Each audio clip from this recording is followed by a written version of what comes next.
The Mandalorian Season 2 has been over for about a hot second now, and it was pretty safe to say that it was quite excellent. At the end of Season 1, I felt a genuine optimism for where this show could go, but with Star Wars, sometimes you really do have to temper your expectations. Well, not this time.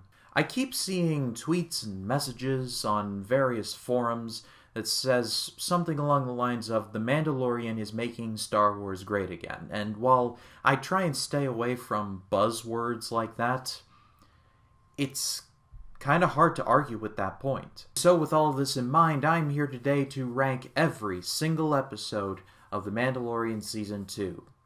Folks, this was a very difficult list to make.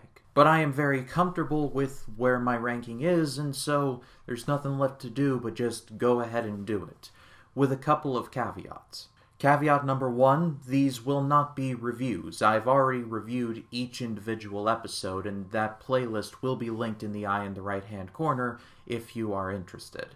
And caveat number 2, this is very much a subjective list. This is not the definitive ranking, this is my ranking. So if you agree or disagree with me, whatever you do fall on, that is perfectly fine. So with all of that out of the way, let's get into the list. Number 8, Chapter 10, The Passenger.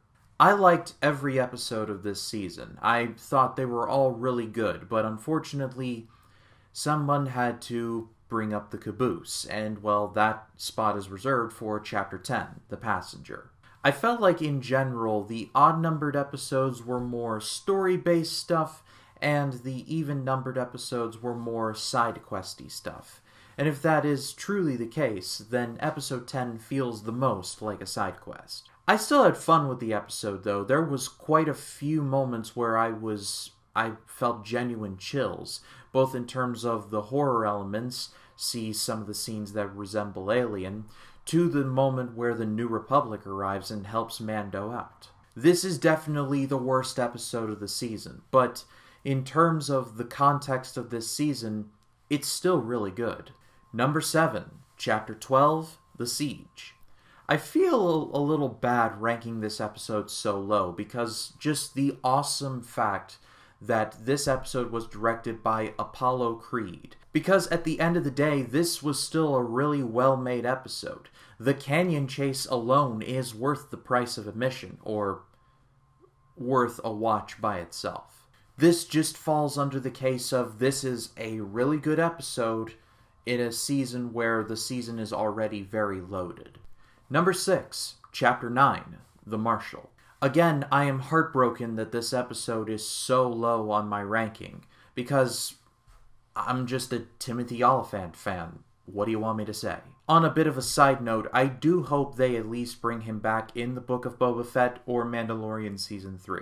But as a whole, this episode does feel very much like a side quest. Again, it was very well made, and there were a lot of funny moments and great amount of chemistry between Mando and Cobb Vanth.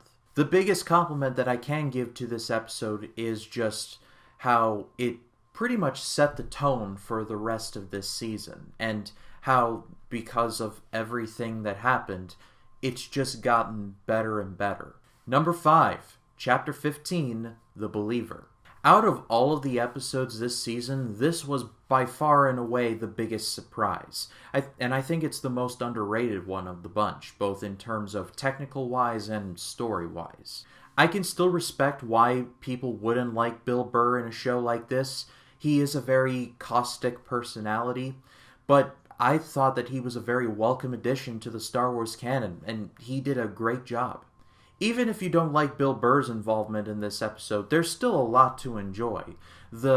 I want to say, caravan chase, where Mando has to fight off the pirates who are trying to steal the explosive material, is worth a watch by itself. And in the grand context of the season, the episode does a fantastic job of showing that Mando is kind of feeling a little bit of a crisis of faith. Because, with a lot of prodding from Mayfield, he takes off his helmet in front of a large group of people. And again, the context of nobody knows who he is, he can just get in and get out. For him, that's like the worst thing that could ever happen. That's like his identity being taken away from him. I also like how this episode gives a lot of context to what happened before The Mandalorian, and it also references Operation Cinder, which is one Star Wars story that I hope gets made into some movie or TV show. Like, I seriously hope that happens. Number 4, Chapter 14, The Tragedy. If you're one of those people who felt that Boba Fett consistently got done dirty in the original trilogy, just watch this episode and he will forever be redeemed in your eyes. Not only was the action in this really well done, but it was also really well acted, especially from Tamara Morrison. I popped extremely hard when he said his father's line, "I'm just a simple man trying to make my way through the galaxy." Chef's kiss right there. And also a tip of the cowboy hat to Robert Rodriguez, who directed this episode. I've always been a fan of that guy, and I just hope he gets brought on to do more Star Wars stuff. Number 3, Chapter 11, The Heiress. I could pretty much just leave a screenshot of Bo-Katan, played by Katie Sackhoff, and just move on, but I'm sure you all want to hear more about it, so here it is. I absolutely love Star Wars The Clone Wars, the TV show. As much as people love the original trilogy, I love Star Wars The Clone Wars. The first time that I saw Bo-Katan in the Clone Wars TV show, I said to myself, wow, she is awesome. There's no way they're going to make her live action. Well, shut my mouth. It would have just been nice for Bo-Katan to just be there in this universe. However, this show gives her a lot to do. I love how Bo and her cohorts team up with Mando to take out the Star Destroyer. That scene was great, even with the jeans guy. And in this episode, it also plants the seeds for not only the finale, but possibly Mandalorian Season 3. I do so hope. Number 2, Chapter 16, The Rescue. I agonized over my number 2 and my number 1. There were days where I was like, okay, 1's going to be 2, and then 2's going to be 1. This is one of the hardest final decisions I've had to make for one of these ranking videos. But the reason why I chose The Rescue as my silver medalist is because, well, I have sentimental reasons why, but I'll get into that when I talk about my number 1. The biggest talking point about this episode is, well, Luke Skywalker. His involvement in this episode has been talked about nearly to death, so I don't want to cover just the same old stuff. And my feelings on his return and the nostalgia of it all was covered in my review of the finale, so go watch that if you're curious. But even if you take out the Luke Skywalker part, this is still an excellent final episode. We got a satisfying end to the Moff Gideon side of things. Mando got a lot of stuff to do. Boba Fett got a lot of stuff to do. We saw Bo-Katan and her cohorts do a lot of stuff. There was even an excellent mini-battle between Mando and one of the Dark Troopers. That's a contender for one of the best sequences in this entire series. Not only that, but the end credits scene sets up the book of Boba Fett in about as perfect a fashion as you could ever hope to. And it also wraps up the Baby Yoda side of things, or Grogu, in an incredibly satisfying way. I will miss seeing Grogu every week, but if they have nothing left to do with him, then you might as well write him off now. At the end of the day, this is probably the best of a finale that you could ever hope for this season. And number 1, Chapter 13, The Jedi. At risk of repeating myself, the sole reason why I chose The Jedi as my favorite episode of this season is one reason: Ahsoka Tano.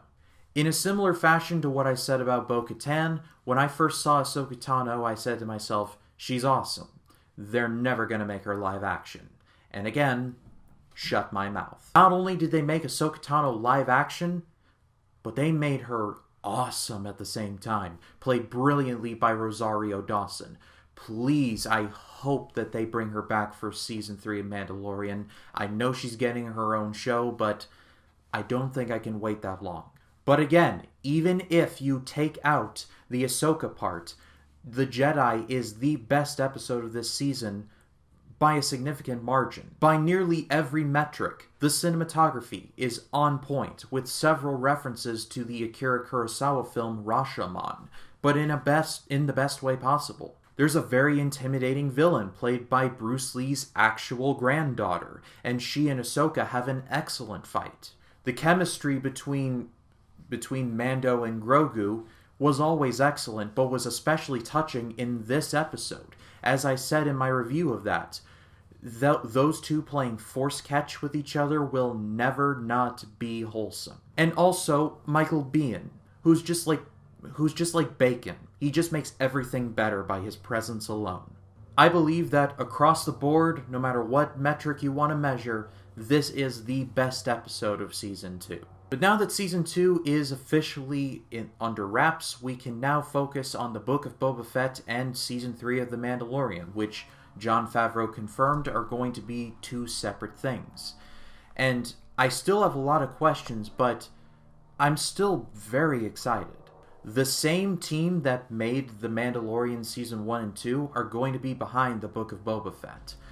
I sincerely hope that they don't dilute anything, but that's a risk I'm still willing to take because I am in love with this creative team.